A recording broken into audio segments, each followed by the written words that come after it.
All right, we are back. Peanut Gallery, take it away. Well, let's talk about some recent news that's been happening in the world of AEW and some speculations of potential new signings. Now, obviously, Will Ospreay being signed with AEW really isn't a shock to me. No, but Tony Khan has a problem with shiny new toys, and they're not even toys that he owns yet.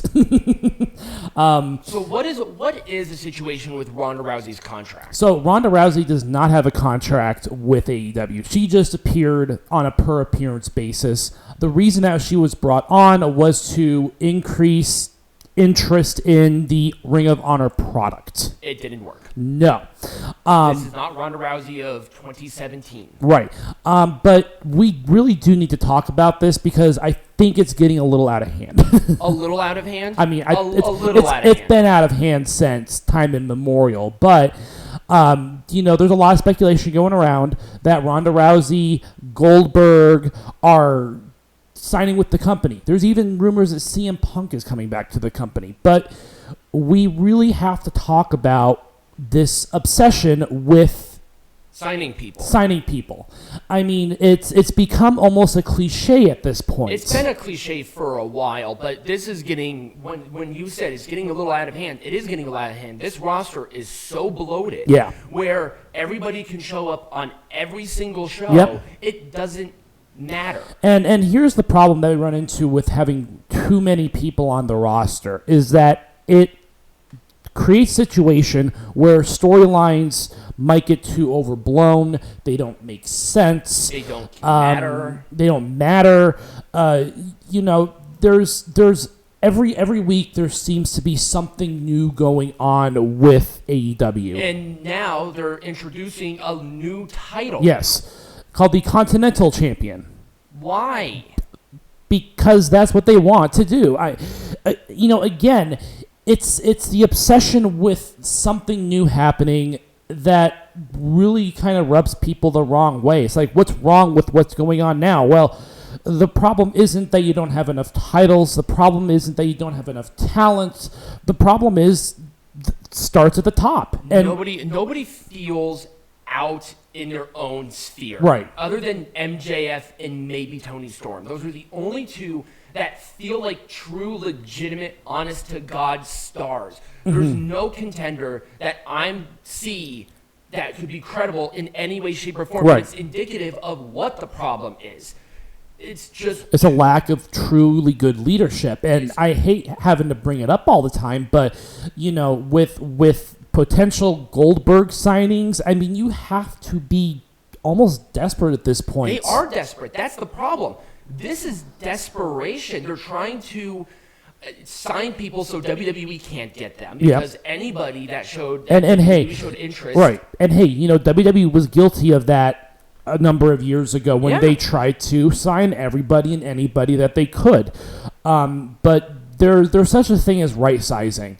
A professional wrestling roster needs to feel the right size, essentially. If they were wanting to have everybody involved and feel and have exclusivity, split the rosters into their places. There are people who show up almost exclusively on these shows, but they like Dynamite versus Collision versus Rampage. Right. The Hardys really only wrestle on Rampage.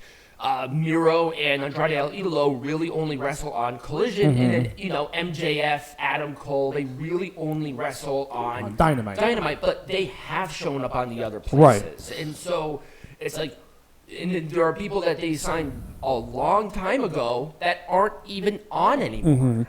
And I saw an interesting article last week about All Elite Wrestling not really being about the elite anymore. They're kind of on the way. They're kind of on the sidelines, they're not the ones who are featured on the show every week. They're not, like it was back in the day. Like, they are not the main attraction anymore, and that's really what the entire promotion was predicated upon, was the elite having their own wrestling promotion.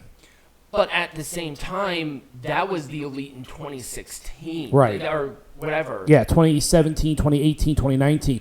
But again, a very different atmosphere. Right. The issue is it just feels like WWE Light again, and we said this before. Yep. And this is, again, probably TNA circa 2008 or 9, whenever Hulk Hogan and Eric Bischoff came on board.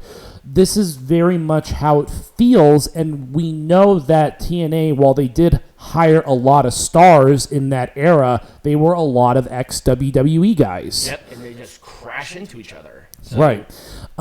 And I don't see... It's going to be interesting to see kind of how the situation develops over the course of the next couple of months. But again, there just isn't a lot of structure with this. And now people like Adam Copeland are no longer involved as much as they used to be. Like, when Tony Khan first signed him, he was on pretty much every show every week. And then he was gone, and he hasn't... he did wrestle on Collision in the six-man tag, and then he wrestled as the curtain jerker, but there's no follow-up on what he's going to be doing after this point. Right. It was really more of the Sting tribute than it was for Copeland. Right, and obviously, with Christian, Copeland and Christian Cage are going to have their rivalry. It's starting to cool down. Yeah, but this is the shiny new toy syndrome, and now he has another shiny new toy. And he's going to get bored with it in a month, just like he did with Copeland, and Ospreay will just be on...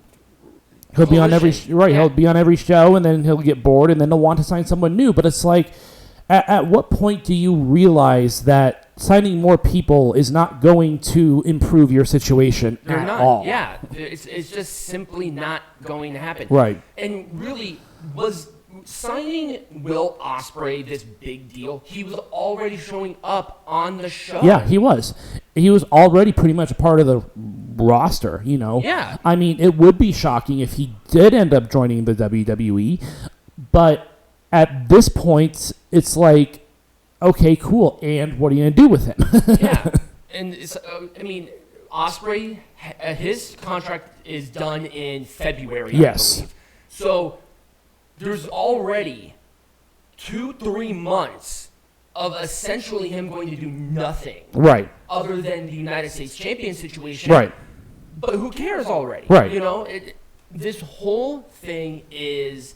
Well, now you're guaranteed that David Finlay is going to win either the United Kingdom champion or this champion because Jon Moxley is the other person. Yeah. But then he'll show up on New Japan. What's the difference? This was not a big signing. No. It just simply... It wasn't as big of a deal as it... Jade Cargill felt like a bigger deal going to WWE, and they're like, oh, well, where is she now? She's training. She's been showing up at the Performance Center unlearning. She has to unlearn a lot of dumb shit. She does. So you don't throw her into the ring because WWE knows what they're fucking doing. Right. Hell, you think Impact Wrestling would throw, if they had Jade Cargill, you don't think they would have her do something a little bit different just to train a little bit? I mean, I don't know. Maybe not. We just don't know because that's obviously not the situation that we're in. But the point I'm trying to make is that there's a lot of rumors going around about a lot of potential signings, and you're not getting to the root of the problem. You're ignoring the clear and obvious problem where half of your arena is empty. People aren't showing up. And people are not showing up to your product. And again, it's not because of the lack of talent. It's because maybe the talent is lacking somewhere else. Yeah, or maybe they do not have the opportunity to grow or expand. Because essentially what AEW is are matches. Mm-hmm. That's it. Yeah. And it's like, oh, it's for pro wrestling fans. Clearly the pro wrestling shit ain't fucking working. Right. This is not Japan. This is not Mexico. You just can't get away with it because the culture is not there and indicative of the situation. Right. If they want to do that, if they want to go to England and be an English company, they would probably be very successful in England. But again, they're not there. Right. That's not where they are. This is a different culture entirely. But I did want to bring it up again because, of course, all the rumors and stuff, and Ronda Rousey showing up, and the possibility of bringing Goldberg in. I mean, all of these talks with all of these people. Ric Flair. Yeah, I mean, it's just a cycle that needs at some point in time to stop.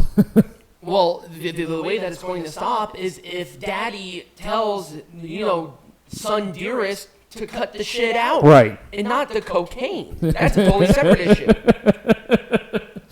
Anyways, we're speaking of AEW, we are going to talk about pay-per-view here in the next segments. Yes, we are. So stick around.